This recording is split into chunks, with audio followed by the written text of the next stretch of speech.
have something special. You have greatness within you.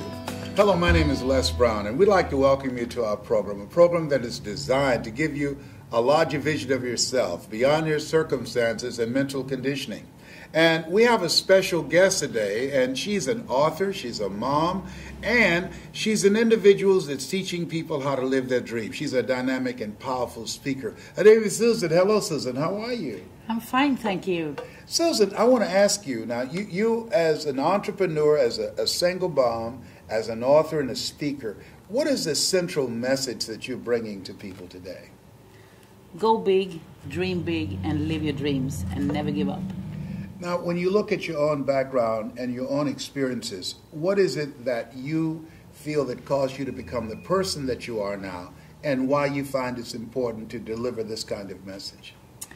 When I look at my background, is that I came from a family that's very dysfunctional. I have a mother that's addicted, and I grew up as a single child, the only child. Which means that when I became older and I was looking for a man to spend my life with, I found my husband, and what I did was that I changed one abusive relation to another abusive relation. And I came to a point that I realized that I lived in this relationship for 11 years. With your husband? With my husband. Mm-hmm. We had 2 kids, and it came to a point that I realized that if I wanted to change my life, I'm responsible for my life. So I realized that I had to step up my performance in my life. Do you remember the day that was a turning point where they say that most people change when they get to a point where they say, I've had it? Yeah. Yes. Do you remember the day when you said, this is it, I'm out of here? What happened on that day? I will never forget that day. It was the 8th of March in the year 2003. I was in a big event in the south of Sweden. And it was like over thousands of people in the audience. And I was sitting there with my best friend. And I heard this voice. There was a voice. And there was a man who was standing on the stage and he was talking. And at that day, I can feel that he was talking to me. Everything he said, he got right into my heart. And I touched my friend and I said, Camilla, have you talked to this guy? And she started to look at me. She said, you're crazy. How can I talk to him? I said, because someone has told him about my life. And that was the absolutely turning point in my life. And the man, it was you, Mr. Les Brown. Wow. Now, where was I speaking? In Malmö, in the south of Sweden. Well, you know, one of the things I say to speakers that I train, that you have an energy signature, that there are people who will hear your voice and something you say will resonate with them. What resonated with you that I said on that day? You said that, I remember what you said that got right into my heart. It was that you said that you have something special and that someone's opinion of you does not have to become your reality. And so that was a turning point for you. So what did you do? So how did you get out of the situation that you were in with your husband, and where did you go?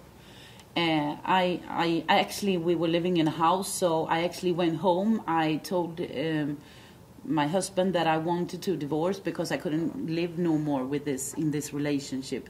And the most important thing for me was that I didn't want my kids to grow up more in that abusive, sick relationship. So I sold my house, I sold everything I had, furniture and my car and everything, and I took a one-way ticket to Spain. Oh my goodness! You got a one-way ticket. A one-way ticket with 2 kids to Spain. Yes, and 2 you cats. hit the road and say, I'm not hit looking the road, back. Jack. And so you went to another country. Now, did you understand the language when you got there? No, I didn't have a clue. I could say hello in Spanish, but I realized that I had to be in that situation I realized that I had to be totally committed because my kids hasn't choose to come on this planet. It was my responsibility. And sometimes I think when you face some hard times and sometimes when life knocks you down, you have to change the place where you are to get some more peace and to become the new person. I like what you said, to get some more peace, because there's nothing like peace of mind. And so You think about people who have goals and dreams that they want to achieve, and they might be in an abusive relationship. If you had to crystallize your thoughts, I know one of them is make the commitment to move on. What are two other things that you're teaching people that's important in achieving their dreams, and what it takes to create a better life for themselves? The thing is that, first of all, what I want some people to know is that everybody wants to change. Not everybody, maybe, but all of us, most of us want to change.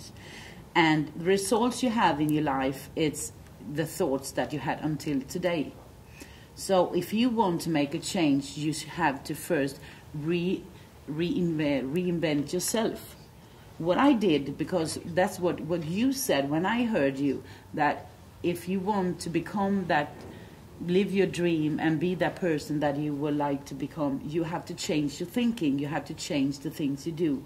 So what I would like to say to people is that you can't expect a different result in your life if you continue to live the way that you do today, if you're not fine with that. So what I did and what I recommend people to do is to read books and listen to motivational tapes every day. And now I don't mean one day and then you cheat on yourself. Right. You do it every day, continue every day. You know, one of the things I say that most people never achieve their goals because they are victims of weapons of mass distractions. In fact, they did a study that out of every 100 person that you might see, that they follow them from 25 to age 65 in America. And they said by the time they reach 65, 1 will be rich, 4 will be well-to-do, 5 will still be working, 36 will be dead, and 54 will be dependent upon some community agency to provide for them the bare necessities of life, of food, shelter, and clothing. And I believe because they're not willing to make the commitment, like you said, and change their thinking, which can change their life, living life really from the inside out, that only 5% really make it, and only 1 out of that 100 will really become ultimately wealthy. And so when you think about your life now, you are a single mom, you promote seminars and workshops, you're an author, and you're a powerful speaker. What would you say today in this era that there's no such thing as job security? What are you saying to women? What will it take for them to change their lives? You're speaking to thousands of women at a major convention. What's your message to them? My message to them is that everything is possible. And that word is so powerful because it's, if you really understand the thing that everything is possible, you have to grow, and you stretch yourself, because there is nothing like job security. This is typical where I come from in Sweden.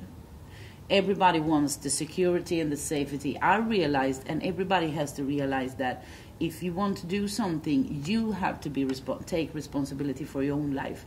And for the Congress that I'm going to speak to, I will talk to the woman over there about how important it is to take what they have to do to take the next level in their life, in their business, or whoever wants to listen. If there's a person who wants to be a better wife, a better husband, for example, or just all the people have dreams. Yes. And but one thing is to dream, and one thing is to live your dream. Mm. And there's a big step beside. You have to take action in between. Yes. Yes. It's not enough to dream. No. Yeah, you got to take some action, get involved. You know, I spoke on this past week, and someone said something that all of us resonated with. The person said that he was working on a job, he was making a living, but he wasn't living. And Susan has joined thousands, millions of people around the world who decided, look, I'm not willing to just make a living. I want to live. I'm not willing to stay in a relationship where I'm dying together as opposed to living together with someone. I want to live. And she made a decision. And you have the power to do that. Even if you decide not to decide, that's a decision. You have something special. You have greatness within you. That's my story, and I'm sticking to it. My name is Les Brown. Thank you so much, Susan. All the power to you. Thank you.